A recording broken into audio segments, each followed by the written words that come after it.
আজ রেসিপি শুরুতেই সকলকে জানাই গুড মর্নিং। কেমন আছেন সবাই? আশা করি সকলে খুব ভালো আছেন। বন্ধন ব্লগসের আরও একটি নতুন রেসিপিতে আমি বর্ষা আপনাদের সকলকে স্বাগত জানাই।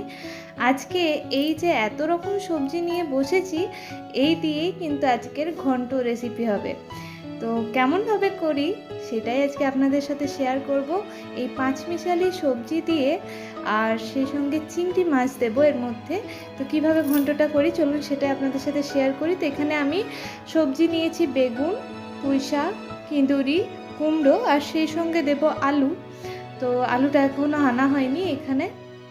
তো এই দিয়ে আর চিংড়ি মাছ দিয়ে আজকে ঘন্ট রেসিপি করব। তো প্রথমে কাটাকুটিগুলো আগে করে নিই, তারপর আবারও ফিরে আসছি। আসলে ঘন্টের জন্য আমার সবজিটা কাটা হয়ে গেছে। এই যে দেখছেন সব সবজি এরকম একটু লম্বা লম্বা করে কেটেছি। একটা আলু দিয়েছি, এখানে কুমড়ো নিয়েছি। আমি আমার পরিমাণ মতন করেছি, আপনারা আপনাদের পরিমাণ মতন সবজি নেবেন। তো এখানে পুঁই শাক, বেগুন, এখানে কিঁদুরি দিয়েছি। সব সবজি কিন্তু ভালোভাবে কেটে নিয়েছি। তো চলুন এবার রান্নায় চলে যাই। তো চিংড়ি মাছের পাঁচমিশালি ঘন্ট বানানোর জন্য এখানে প্রথমে আমি কড়াইটা গরম হতে ভালো করে বসিয়ে দিয়েছি। এবারে দিচ্ছি সর্ষের তেল। এই রান্নাটা কিন্তু সর্ষের তেলেই করতে হবে, নইলে কিন্তু খেতে টেস্ট হবে না। এবারে আমি চিংড়ি মাছগুলো ভালো করে ভেজে নেব। তো চলুন ভেজে নিই। এখানে আমি কুচো চিংড়ি নিয়েছি, এটা লবণ হলুদ মাখিয়ে রেখেছি ভালো করে। এবারে এটা ভেজে নেব।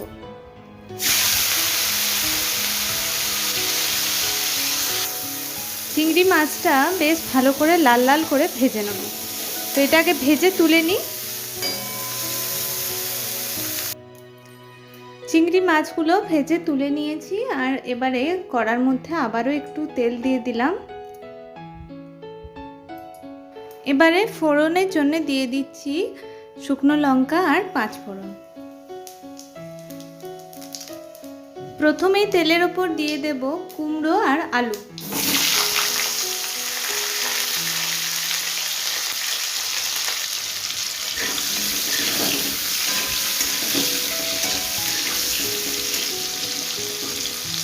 এবার আমি দিয়ে দেবো পরিমাণ মতন লবণ আর হলুদ।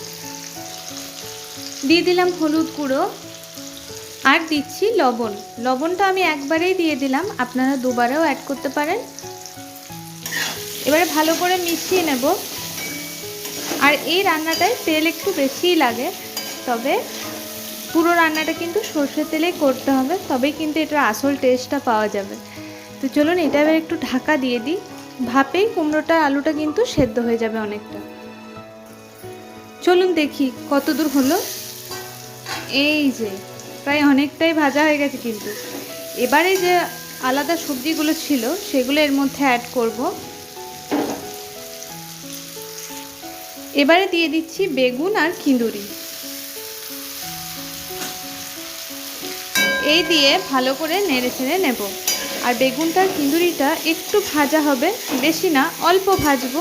কেননা যেহেতু এগুলো একটু নরম সবজি, সেই জন্য বেশি ভাজলে আবার গলে যেতে পারে। তো এই পর্যায়ে অল্প জিরের গুঁড়ো অ্যাড করব। দিয়ে দিচ্ছি জিরের গুঁড়ো আর অল্প লঙ্কার গুঁড়ো। ভালো করে মশলাটার সঙ্গে সবজিগুলোকে মিশিয়ে নেব আর একটু ঢাকা দিয়ে কম আঁচে করে ওই 2 থেকে 3 মিনিট রেখে দেব। চলুন দেখি কত দূর হলো। এই যে এবারে এর মধ্যে আমি পুঁই শাকটা অ্যাড করে দেব।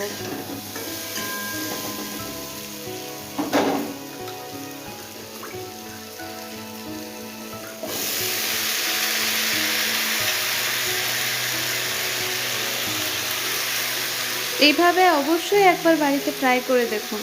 অনেক রকমভাবেই আমরা পুঁই শাক রান্না করে খাই, তো এরকমভাবে একবার বাড়িতে ট্রাই করে দেখবেন। আশা করি আজকের রেসিপি আপনাদের খুব ভালো লাগবে। এবার পুঁই শাকটার সঙ্গে সবজিগুলো ভালো করে মিশিয়ে নিচ্ছি। আর এবারে এটাকে কিন্তু একটু ঢাকা দিয়ে সেদ্ধ হওয়ার জন্য, মানে যেটুকু সেদ্ধ হওয়া বাকি আছে সেজন্য রেখে দেবো। তো একটু নেড়ে চেড়ে আগে কষিয়ে নিই, তারপর এর মধ্যে অল্প জল অ্যাড করব, তারপর এটাকে ঢাকা দিয়ে দেবো।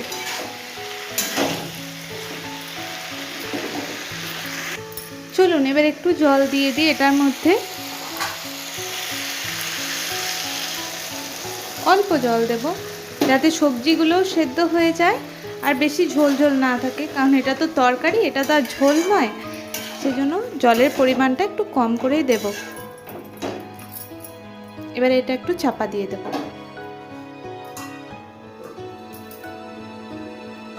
তো চলুন দেখি কত দূর হলো।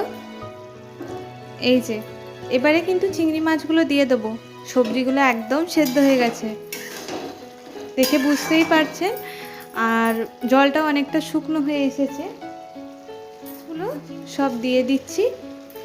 আর যে জিনিসটা ছাড়া ঘন্ট একেবারেই অসম্পূর্ণ, সেটা হচ্ছে এই চিনি। এই অল্প কয়েক দানা চিনি কিন্তু এর স্বাদকে অনেকাংশে বাড়িয়ে দেবে। তো চলুন এটাকে মিশিয়ে নিই।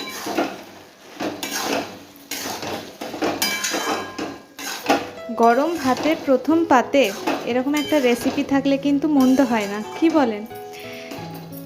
তো রেসিপিটা আমি নামিয়ে নিই আর এটার ফাইনাল লুকটা আপনাদের সাথে শেয়ার করি। সেই সঙ্গে বলি যে আজকের রেসিপি আপনাদের কেমন লাগলো জানাতে কিন্তু একদম ভুলবেন না। ভালো লাগলে লাইক করবেন, শেয়ার করবেন আর সাবস্ক্রাইব করতে কিন্তু একেবারেই ভুলবেন না। তো চলুন এটাকে নামিয়ে নিই, তারপর আবারও আসছি। তো এই হচ্ছে আজকের রেসিপির ফাইনাল লুক। কেমন হয়েছে সকলে বলবেন। আজকের ভিডিও এখানেই শেষ করছি। সকলে ভালো থাকুন, সুস্থ থাকুন। দেখা হচ্ছে আবারও অন্য কোনো ভিডিওতে। ধন্যবাদ।